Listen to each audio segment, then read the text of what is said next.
Pak Dedar adalah seorang pria paruh baya yang menjalani hidup dengan sederhana. Orang-orang di kampung mengenalnya sebagai sosok yang rajin bekerja dan taat beribadah. Sehari-harinya, Pak Dedar menjalankan usaha jual beli sepeda motor bekas. Ia kerap mondar-mandir ke rumah-rumah orang yang ingin menjual motornya, atau sesekali ada pembeli yang mampir ke rumahnya untuk melihat motor yang akan ia jual. Setiap kali waktu sholat tiba, Pak Dedar selalu bergegas menuju masjid. Meski cuaca terik atau hujan deras, ia tak pernah absen. Warga sering melihatnya berjalan menuju masjid dengan peci hitam di kepala, sarung yang terlipat rapi, dan wajah yang selalu tenang. Sebagai jamaah tetap, tempat favoritnya adalah shaf depan, dekat dengan imam. Sholat tepat waktu itu kunci keberkahan, Mas. Begitu yang sering ia katakan kepada orang-orang yang ngobrol dengannya di masjid. Pak D, sampean kok ndak pernah absen ya ke masjid? Padahal kadang saya sendiri malas kalau udah capek kerja. Celetuk Budi, tetangga sebelah rumahnya, saat mereka bertemu di masjid selepas sholat isya.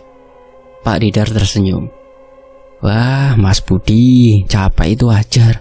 Tapi ingat, sholat ini yang bantu kita dapat kekuatan. Nanti Mas Budi coba terus datang meski capek, pasti badan jadi lebih enteng dan fresh. Di rumahnya, Pak Dedar tinggal bersama istri dan anak-anaknya di sebuah rumah sederhana di pinggiran desa. Rumah itu kecil, namun cukup nyaman untuk keluarganya. Letaknya agak terpencil di ujung jalan yang sepi. Biasanya suasana rumahnya tenang. Angin sore sering berembus lembut melalui pepohonan di sekitar rumah, memberikan kesejukan yang membuat betah. Namun, suasana rumah itu mulai berubah sejak Pak Dedar jatuh sakit. Malam-malam yang biasanya damai berubah menjadi penuh kegelisahan. Sekarang setiap kali malam tiba, terutama lewat tengah malam, udara di dalam rumah terasa sangat panas, meski jendela-jendela sudah dibuka lebar-lebar. Bu, kok panas banget ya? Padahal kipas sudah kencang, keluh Pak Dedar suatu malam sambil mengipas-ngipas wajahnya dengan handuk kecil. Istrinya, Bu Mariam, hanya bisa mengangguk. Iya Pak, Ibu juga ngerasa begitu. Tapi tidak tahu kenapa, hawa di luar adem-adem saja. Cuma di dalam rumah ini yang panas. Pak Dedar merenung sejenak. Ia tidak terlalu memikirkan hal itu pada awalnya. Namun lama-kelamaan, panas yang tak wajar ini membuatnya sulit tidur. Bahkan, kadang terdengar suara-suara aneh di atas genteng rumah mereka. Seperti ada yang menaburkan pasir atau kerikil. Setiap kali hal itu terjadi, Pak Dedar dan istrinya hanya saling berpandangan tanpa sepatah kata. Suasana semakin mencekam, dan mereka tak tahu apa yang sebenarnya terjadi. Pak Dedar memang dikenal sebagai sosok yang berhati-hati dalam urusan bisnis jual beli motor bekas. Ia selalu memastikan bahwa motor yang dibelinya memiliki surat-surat yang lengkap. Namun suatu hari, datanglah seorang pemuda yang membawa sebuah motor Honda PCX ke rumahnya. Pemuda itu memperkenalkan dirinya sebagai Penny, adik sepupu dari pemilik asli motor tersebut yang sesuai dengan nama di STNK-nya. Pak Dedar awalnya ragu-ragu, terutama karena motor tersebut ditawarkan dengan harga yang jauh lebih murah dari pasaran. Pak De, ini loh motor masih mulus banget, baru beberapa bulan dipakai, kondisinya juga terawat, tidak pernah jatuh atau kena tabrakan, kilometer juga rendah. Penny mulai mempromosikan motornya sambil mengelus bodi Honda PCX berwarna hitam mengkilap itu. Saya jual murah karena lagi butuh uang cepat. STNK ada, tapi maaf, BPKB-nya sementara belum bisa saya kasih karena masih diurus di salah satu leasing. Alasannya, Pak Dedar memandang motor itu dengan penuh minat. Honda PCX memang motor yang mewah dan sedang banyak diminati, terutama oleh orang-orang muda di kampungnya. Tawaran harga yang jauh di bawah pasaran membuatnya tergiur, apalagi motor itu tampak dalam kondisi sangat baik, meski surat-surat yang diberikan hanya STNK. Benny meyakinkan bahwa tidak akan ada masalah, sebab BPKB hanya tertahan sementara di leasing karena urusan pinjaman. Ini aku kepepet banget Pak D. Nanti pokoknya kalau BPKB-nya udah selesai, STNK asli kok Pak D ini. Nama di STNK juga atas nama kakak saya sendiri. Nanti kalau BPKB sudah beres, bisa langsung saya kasih. Ini fotokopian BPKB-nya dulu Pak D. Benny menambahkan sambil tersenyum meyakinkan. Setelah berbicara dengan istrinya, Bu Mariam, dan mempertimbangkan keuntungan yang bisa ia dapatkan dari motor tersebut, Pak Dedar akhirnya setuju untuk membeli motor Honda PCX itu. Baginya, tawaran Benny sangat menggiurkan dan ia merasa bahwa resiko tanpa BPKB bisa diatasi nanti jika semua sudah diurus. "Baiklah Ben, saya ambil motornya," ujar Pak Dedar akhirnya setelah beberapa kali mempertimbangkan. Benny terlihat senang. Dengan cepat ia menyerahkan STNK dan menerima uang dari Pak Dedar. Transaksi itu selesai tanpa masalah dan motor pun resmi berpindah tangan. Beberapa hari kemudian, kehidupan Pak D berjalan seperti biasa setelah transaksi tersebut. Ia tetap menjalankan aktivitasnya sehari-hari, termasuk pergi ke masjid untuk menunaikan sholat wajib. Namun, beberapa hari setelah motor Honda PCX itu dibeli, kejadian yang aneh mulai terjadi. Khilafnya Pak Dedar nih, beli motor tanpa surat-surat yang lengkap. Suatu malam, selepas sholat Isya di masjid, Pak Dedar pulang dengan langkah ringan. Malam itu udara di kampung terasa sejuk. Angin lembut meniup dedaunan, menciptakan suasana yang damai. Sesampainya di depan rumah, Pak Dedar merasa kelingan sedikit pusing. Awalnya ia mengira itu hanya kelelahan biasa setelah seharian beraktivitas. Namun tak lama setelah ia melangkahkan kaki ke halaman rumah, pandangannya mulai kabur. Dan tiba-tiba, tubuhnya terasa lemas. Sebelum sempat memanggil istrinya, tubuh Pak Dedar roboh begitu saja di tanah. Bu Mariam yang sedang di dapur mendengar suara seperti benda jatuh di halaman, langsung teriak, "Pak!" sambil bergegas keluar rumah. Alangkah terkejutnya dia mendapati suaminya terbaring tak sadarkan diri di lantai rumah. Dengan panik, Bu Mariam segera memanggil tetangga terdekat untuk membantu membawa Pak Dedar ke rumah sakit. Di rumah sakit, di ruang instalasi gawat darurat, dokter memeriksa kondisi Pak Dedar dengan cermat. Setelah beberapa tes dilakukan, dokter menyimpulkan bahwa Pak Dedar mengalami gejala serangan stroke ringan. Meski kondisinya tidak terlalu parah, dokter menyarankan agar ia menjalani perawatan intensif selama beberapa hari di rumah sakit. Pak Dedar ini terkena stroke ringan. Penyebabnya bisa karena kelelahan, Bu, stres atau tekanan darah yang tinggi, jelas dokter kepada Bu Mariam dan anak-anak Pak Dedar yang ikut menunggui. Bu Mariam menghela nafas panjang. Ia tak menyangka suaminya yang selalu tampak sehat dan bugar, kuat, tiba-tiba jatuh sakit seperti ini. Setelah beberapa hari dirawat, kondisi Pak Dedar mulai membaik dan diperbolehkan pulang ke rumah. Namun masalah belum berhenti di situ. Sepulang dari rumah sakit, keadaan Pak Dedar bukannya membaik secara keseluruhan. Malah muncul berbagai masalah baru yang tidak bisa dijelaskan secara medis. Meskipun stroke-nya mulai pulih, Pak Dedar mulai mengalami gangguan aneh yang membuat keluarganya khawatir. Pertama, setiap kali malam tiba, terutama menjelang tengah malam, udara di rumah mereka terasa sangat panas. Meski di luar rumah suhunya sejuk, bahkan kipas angin yang biasanya menyejukkan ruangan pun tak bisa mengusir rasa panas yang membakar. "Bu, panas sekali malam ini. Gak biasanya begini," keluh Pak Dedar suatu malam saat ia tak bisa tidur. Keringat membasahi wajah dan tubuhnya, padahal kipas sudah berputar kencang. Bu Mariam yang juga merasakan hal yang sama hanya bisa mengangguk. "Iya Pak, rasanya gak enak banget, kayak ada yang gak beres." Selain itu, Pak Dedar mulai sering mengalami mimpi buruk yang mencekam. Setiap malam, ia bermimpi dikejar-kejar oleh sosok hitam besar dengan mata merah menyala. Sosok itu selalu muncul di dalam mimpi, mencoba menindihnya atau menariknya ke tempat yang gelap. Setiap kali terbangun dari mimpi tersebut, tubuh Pak Dedar akan gemetar dan jantungnya berdebar kencang. Hal ini membuatnya semakin susah untuk tidur. "Bu, saya mimpi lagi. Mimpi buruk, sama terus. Ada yang hitam besar, matanya merah. Kayak mau narik saya ke sesuatu, Bu," ujar Pak Dedar dengan wajah pucat setelah terbangun di tengah malam. "Astagfirullah Pak, ini tidak wajar. Kita harus cari tahu apa yang terjadi," jawab Bu Mariam dengan nada cemas. Gangguan lain yang membuat situasi semakin menyeramkan adalah suara-suara aneh yang muncul di rumah mereka setiap tengah malam. Pak Dedar dan keluarganya sering mendengar suara seperti pasir atau kerikil yang ditaburkan di atas genteng rumah. Awalnya, mereka mengira itu hanya suara binatang atau angin. Namun lama-kelamaan suara itu semakin sering terdengar, terutama ketika mereka tidak bisa tidur karena udara panas yang tak tertahankan. Suatu malam, ketika suara pasir di atas genteng terdengar lagi, Pak Dedar memberanikan diri keluar rumah untuk memeriksa. Namun yang ia temukan hanyalah genteng yang bersih tanpa tanda-tanda apapun.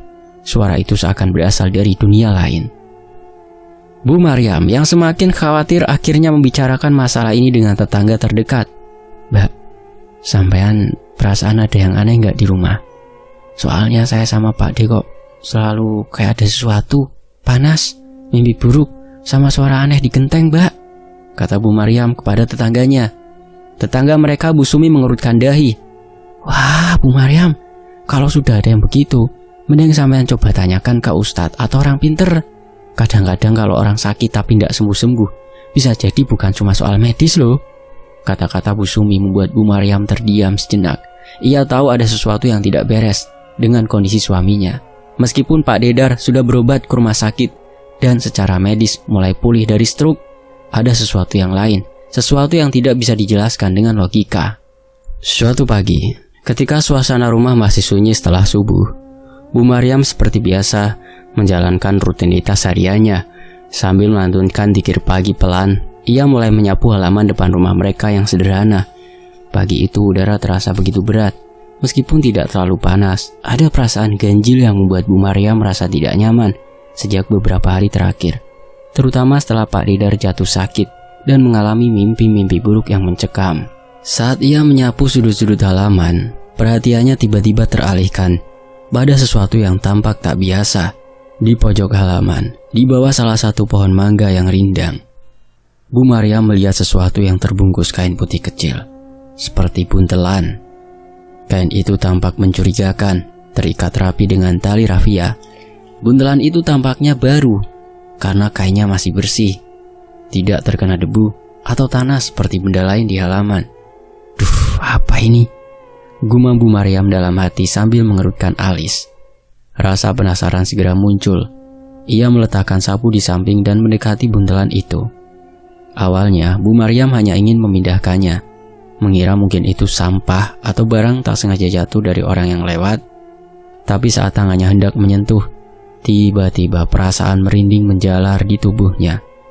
Seolah ada sesuatu yang tak terlihat mengawasinya. Astagfirullah, desis Bu Maryam pelan. Tangan yang tadi hendak menyentuh benda itu tertahan sejenak. Namun, rasa penasaran mengalahkan rasa takut. Ia akhirnya memutuskan untuk memindahkan buntelan tersebut. Perlahan-lahan, dengan hati-hati, ia membuka ikatan tali rafia yang membungkus kain itu. Saat ikatan terbuka dan kain mulai tersinggap, Bu Maryam terbelalak kaget. Di dalam kain itu, terdapat berbagai benda aneh yang membuat bulu kuduknya berdiri. Ada beberapa potongan kecil rambut, tanah kuburan yang masih lembab, serta sepotong kertas kuning yang di atasnya tertulis huruf-huruf Arab yang tidak ia mengerti. Na'udzubillahi min dzalik. Apa ini?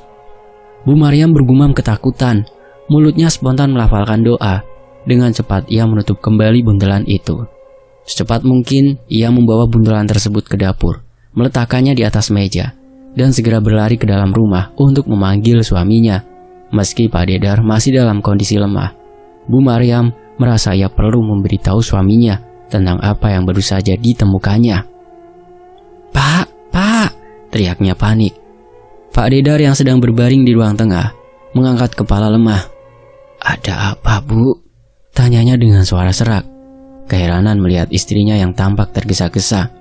Ini, Pak, saya tadi nemu buntelan aneh di halaman. Isinya tanah kuburan, rambut, sama tulisan Arab yang gak saya ngerti. Ini gak beres, Pak. Apa mungkin ini yang bikin sampean sakit? Bu Maryam berbicara cepat sambil menarik nafas berat. Mendengar hal itu, Pak Dedar segera mencoba duduk meskipun dengan susah payah. Wajahnya tampak lebih pucat dari biasanya dan keringat dingin mulai membasahi dirinya. Mana buntelannya, Bu? Bawa ke sini, ucap Pak Dedar dengan nada lemah tapi serius. Bu Maryam segera membawa buntelan tersebut ke hadapan suaminya. Ketika Pak Dedar melihat isinya, raut wajahnya berubah semakin cemas. Ia tahu benda-benda seperti ini bukanlah hal biasa. Ini adalah benda yang sering dikaitkan dengan praktik ilmu hitam, sesuatu yang selama ini hanya ia dengar dari cerita orang-orang. Kita harus minta bantuan, Bu. Ini gak main-main. Kayaknya ada yang sengaja ngirimin santet buat aku, ujar Pak Dedar pelan. Tatapannya kosong, seolah mencoba memahami situasi yang semakin aneh di rumahnya. Bu Maryam mengangguk. Dalam hati, ia juga sudah berpikir hal yang sama. Semenjak Pak Dedar membeli motor dari Benny, kehidupan mereka berubah drastis. Mulai dari sakitnya Pak Dedar yang tiba-tiba, mimpi-mimpi buruk yang terus menghantuinya. Hingga kini, buntelan mencurigakan ini semuanya seolah-olah berhubungan dengan bukan sekedar kebetulan.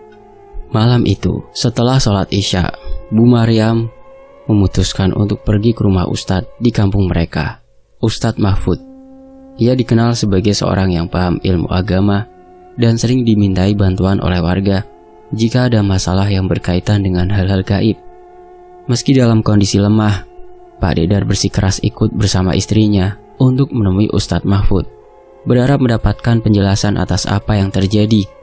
Setibanya di rumah Ustadz Mahfud, mereka disambut ramah. Setelah menceritakan kejadian yang mereka alami, Ustadz Mahfud memandangi Pak Dedar dengan penuh perhatian. Ia kemudian meminta agar buntelan kain putih yang ditemukan Bu Maryam diperlihatkan padanya. Setelah membuka dan memeriksa isi buntelan itu, wajah Ustadz Mahfud tampak serius. "Pak De, Bu, ini memang benda yang digunakan dalam kiriman santet. Lihat, ini ada rambut, tanah kuburan, dan tulisan raja di kertas kuning ini. Ini adalah bagian dari ilmu hitam yang dikirimkan kepada seseorang dengan tujuan mencelakakan." Bu Maryam yang mendengar penjelasan itu langsung merinding. Pak Dedar pun tampak semakin lemah, tatapannya kosong, seolah berusaha mencerna kenyataan pahit bahwa dirinya menjadi korban ilmu hitam. "Kita harus segera menindaklanjuti ini sebelum keadaan semakin buruk, Pak. Pak D harus segera diruqyah agar gangguan ini bisa dihilangkan," lanjut Ustadz Mahfud sambil mengangguk mantap. Mendengar hal tersebut, Bu Maryam dan Pak Dedar merasa sedikit lega. Namun ketakutan masih menyelimuti hati mereka. Mereka sadar bahwa ini bukanlah masalah yang bisa diselesaikan dengan cepat. Tapi setidaknya ada harapan untuk kesembuhan dan perlindungan dari teror yang mereka alami. Bu Maryam menggenggam tangan suaminya erat, berusaha memberikan dukungan moral.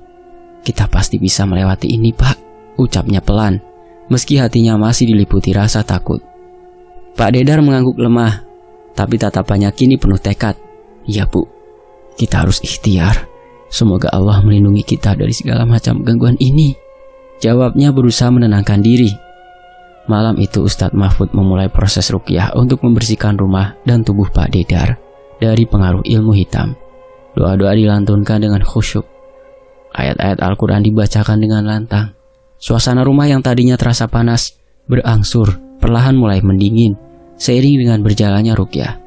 Pak Dedar pun merasakan beban berat di dadanya mulai sedikit berkurang. Namun mereka semua tahu ini baru permulaan. Gangguan ini mungkin tidak akan hilang dalam semalam, tapi dengan doa dan usaha mereka yakin bisa mengatasi teror yang menyelimuti keluarga mereka. Setelah malam pertama yang mencekam dan ruqyah yang dilakukan oleh Ustadz Mahfud, suasana di rumah Pak Dedar tampak sedikit tenang. Namun ketenangan itu hanyalah sementara. Malam-malam berikutnya, gangguan gaib terus berlanjut, terutama dirasakan oleh anak Pak Dedar, terutama putrinya, Nisa, yang baru berusia 11 tahun. Nisa, yang tidur di kamar sebelah kamar orang tuanya, sering terbangun dengan ketakutan setiap malam. Suatu malam, sekitar pukul 2 dini hari, ketika rumah dalam keadaan gelap dan sunyi, Nisa terbangun dari tidurnya oleh suara yang sangat mengganggu. Ia merasakan udara di kamar tiba-tiba menjadi sangat panas, bahkan lebih panas daripada biasanya. Keringat dingin membasahi tubuhnya, dan ia mulai merasa sangat cemas. "Nisa, bangun!" Suara yang menyeramkan itu terdengar dari arah luar jendela kamar, seolah ada sesuatu yang memanggilnya dengan nada yang lembut namun menakutkan. Nisa merasakan jantungnya berdebar kencang. Ia mencoba menutup telinganya, tapi suara itu semakin jelas. Dengan gemetar Nisa bangkit dari tempat tidurnya dan mendekati jendela. Ketika ia membuka tirai jendela, ia melihat sesuatu yang sangat mengejutkan. Sosok yang samar-samar tampak di luar jendela, seperti bayangan hitam yang melayang. Bayangan itu terlihat seperti sosok seorang wanita tua dengan rambut putih panjang melayang tanpa kaki. "Ah!" Nisa berteriak keras. Suara teriakannya memenuhi kamar. Ia berlari ke ranjang dan berusaha menutup dirinya dengan selimut. Tetapi teriakan dan tangisannya tidak kunjung berhenti. Suasana di kamar semakin mencekam, dan Nisa merasa seolah ada sesuatu yang menempel di tubuhnya, membuatnya sulit bernapas. Mendengar teriakan putrinya, Pak Dedar dan Bu Maryam langsung bangkit dari tempat tidur mereka. Mereka berlari menuju kamar Nisa, khawatir dengan apa yang terjadi. Bu Maryam yang paling dulu sampai, segera membuka pintu kamar Nisa dan melihat anaknya yang ketakutan di ranjangnya. Sementara Pak Dedar terseok-seok menuju kamar Nisa. "Nisa sayang, ada apa?" tanya Bu Maryam sambil memeluk anaknya dengan lembut. Tangannya mulai meraba tubuh Nisa, berusaha menenangkan putrinya. "Bu, Ibu, ada sesuatu di luar jendela. Sosok wanita tua yang menyeramkan, Bu.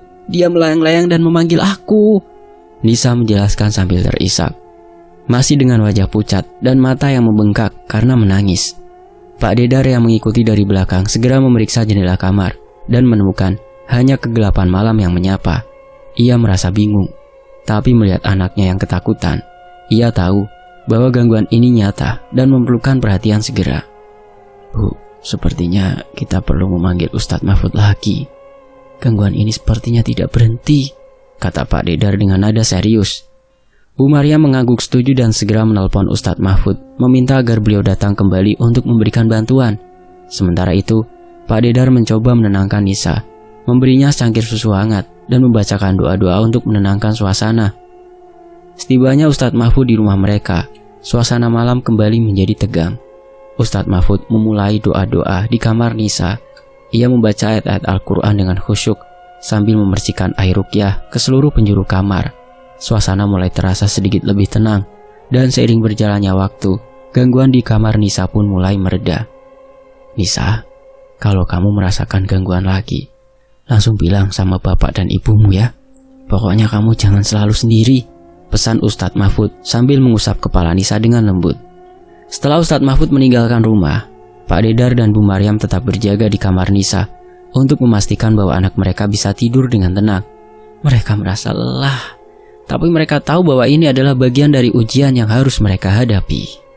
Saat suasana malam di rumah mulai kembali tenang dan Nisa sudah tertidur, Pak Dedar dan Bu Maryam duduk di ruang tamu, merencanakan langkah-langkah selanjutnya. Mereka tahu bahwa gangguan ini tidak akan berhenti dengan mudah. "Bu, kita harus terus berdoa dan ikhtiar. Kita harus menjaga rumah dan keluarga kita dari gangguan ini," ucap Pak Dedar sambil memegang tangan istrinya. Bu Maryam mengangguk. Matanya tampak penuh harapan, membayangkan kehidupan yang tentram saat dulu kala. "Iya Pak, kita akan terus berusaha. Semoga Allah melindungi kita dan memberikan petunjuk agar semua ini bisa segera berakhir." Malam itu mereka berdua berdoa dengan penuh keyakinan, berharap agar segala bentuk gangguan gaib segera lenyap dan keluarga mereka bisa kembali hidup dalam kedamaian dan keamanan seperti sedia kala. Beberapa hari setelah kunjungan Ustadz Mahfud yang pertama, suasana di rumah Pak Dedar tetap terasa tegang. Walaupun gangguan di kamar Nisa telah berkurang, ketidakpastian dan kekhawatiran masih menyelimuti mereka. Setiap malam, Pak Dedar dan Bu Maryam berusaha menjaga suasana tetap tenang dengan membaca doa dan ruqyah mandiri.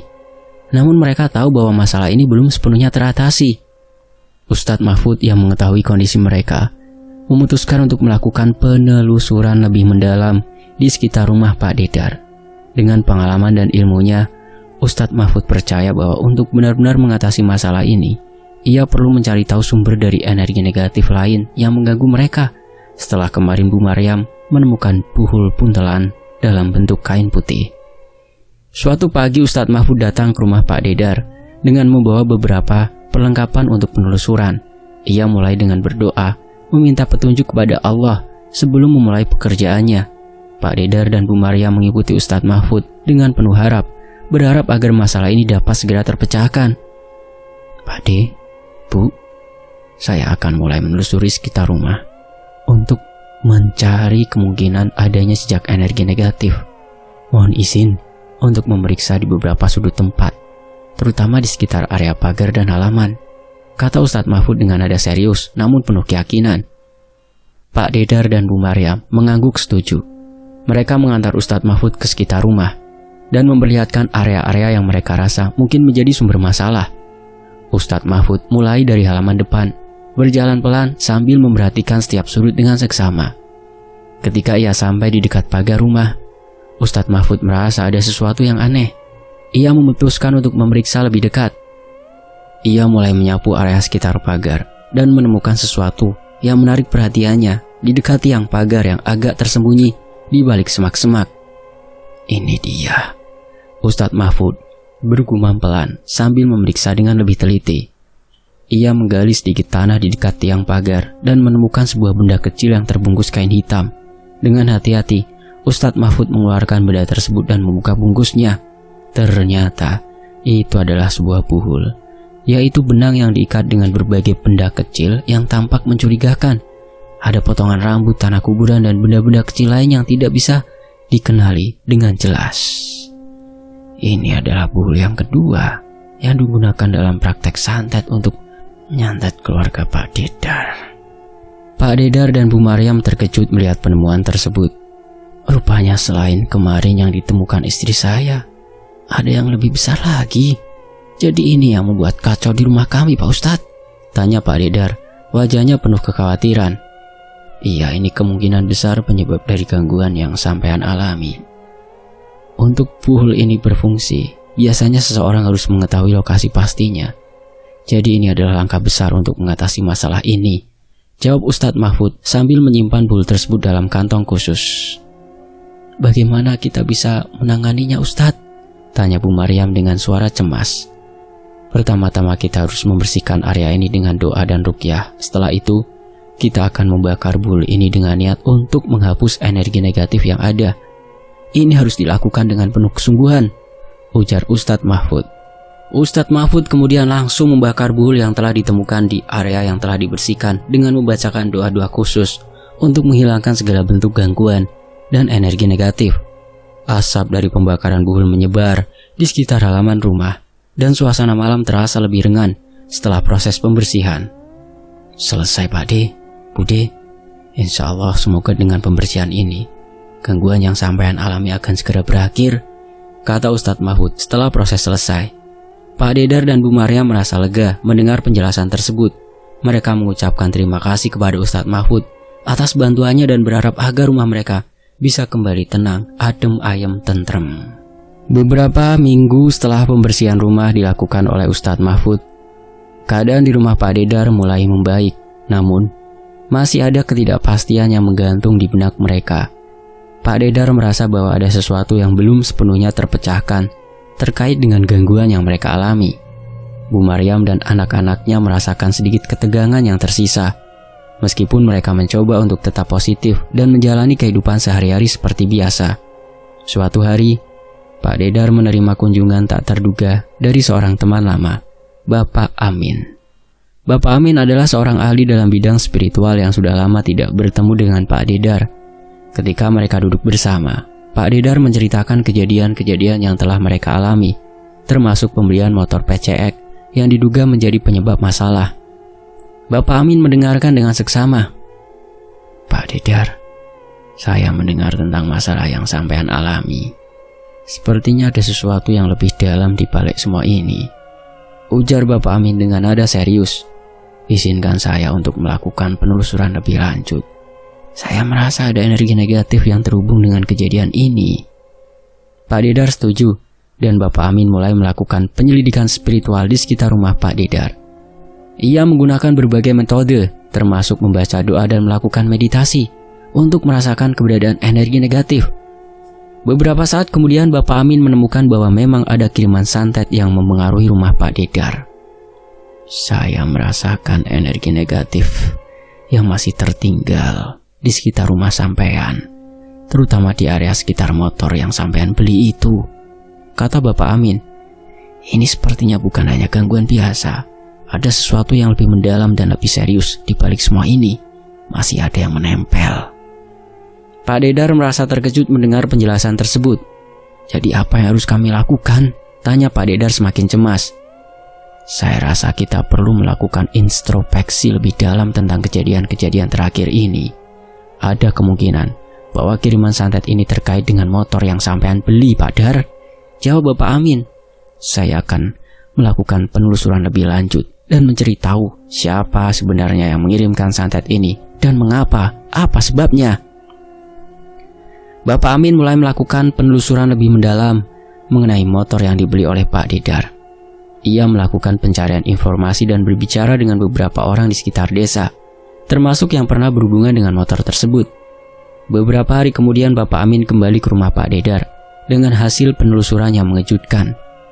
"Pak Dedar, aku telah menemukan beberapa informasi penting," ujar Bapak Amin. "Ternyata motor Honda PCX yang sampean beli adalah hasil penggelapan. Motor ini sebelumnya milik seseorang yang sangat marah karena motornya dicuri." Pak Dedar terkejut. "Hah? Penggelapan? Jadi apa hubungannya dengan kami?" tanyanya. "Motor itu dijual oleh adik sepupu pemilik asli motor tersebut. Pemilik asli motor sangat marah dan merasa terhianati karena motornya dijual tanpa sepengetahuannya. Untuk membalas dendam, pemilik asli mengirimkan santet kepada adik sepupu yang menjual motor itu. Namun karena motor sudah berpindah tangan ke sampean, santet itu ikut nempel, menargetkan sampean sebagai pembeli," jelas Bapak Amin. Pak Dedar merasa tercengang mendengar penjelasan tersebut. "Jadi, semua gangguan ini karena motor yang saya beli tanpa memeriksa secara menyeluruh? Yang saya beli hanya STNK saja? Astagfirullah," tanyanya dengan nada menyesal. "Ya, tampaknya demikian. Santet itu dirancang untuk mengganggu dan menyakiti orang yang terlibat dalam transaksi motor tersebut, baik langsung maupun tidak langsung.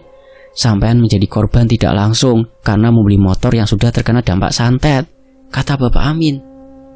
Bapak Amin memberitahu Pak Dedar bahwa langkah pertama untuk mengatasi masalah ini adalah dengan mengembalikan motor kepada pemilik asli. Mengembalikan motor ke pemilik asli bisa mengurangi dampak santet yang terkena kepada sampean ini. Selain itu, kita juga perlu melakukan ritual pembersihan dan permohonan maaf untuk membersihkan energi negatif yang ada. Pak Dedar dan Bu Maryam setuju dengan saran tersebut. Mereka segera menghubungi pihak yang menjual motor tersebut dan mengatur pertemuan untuk mengembalikan motor Honda PCX. Dalam pertemuan tersebut, Pak Dedar menjelaskan situasinya dengan jujur dan meminta maaf atas ketidaknyamanan yang mungkin ditimbulkan. Pemilik asli motor, meskipun awalnya merasa marah, akhirnya memahami situasi dan menerima motor kembali tanpa meminta uangnya kembali. Setelah pengembalian motor selesai, Bapak Amin melakukan ritual pembersihan tambahan di rumah Pak Dedar untuk memastikan bahwa energi negatif telah benar-benar dihapus. Dengan mengembalikan motor kepada pemilik asli dan Pak Dedar tanpa meminta uang yang sudah dikeluarkannya dan melakukan pembersihan, Pak Dedar dan keluarganya mulai merasakan perbaikan yang signifikan. Gangguan di rumah mereka berkurang dan suasana menjadi lebih tenang. Mereka merasa lega karena akhirnya masalah tersebut dapat terpecahkan. Pak Dedar belajar dari pengalaman ini dan lebih berhati-hati dalam setiap transaksi yang dilakukan. Ia menyadari pentingnya memeriksa latar belakang barang yang dibeli dan memastikan bahwa tidak ada masalah yang mungkin timbul di kemudian hari. "Terima kasih banyak Pak Amin," ucap Pak Dedar dengan tulus. "Kami sangat berterima kasih atas bantuan dan bimbingan sampean. Kami akan selalu ingat untuk lebih berhati-hati dan tidak mengabaikan aspek-aspek penting dalam setiap transaksi." Bapak Amin tersenyum. "Saya senang bisa membantu. Ingatlah, selalu jaga iman dan hati agar tetap bersih dari niat buruk. Semoga sampean dan keluarga selalu dilindungi dari segala bentuk kejahatan dan gangguan."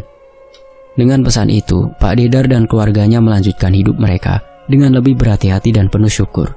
Mereka kembali ke rutinitas sehari-hari dengan semangat baru, berkomitmen untuk hidup jujur dan menjaga kejujuran selalu dalam setiap langkah mereka.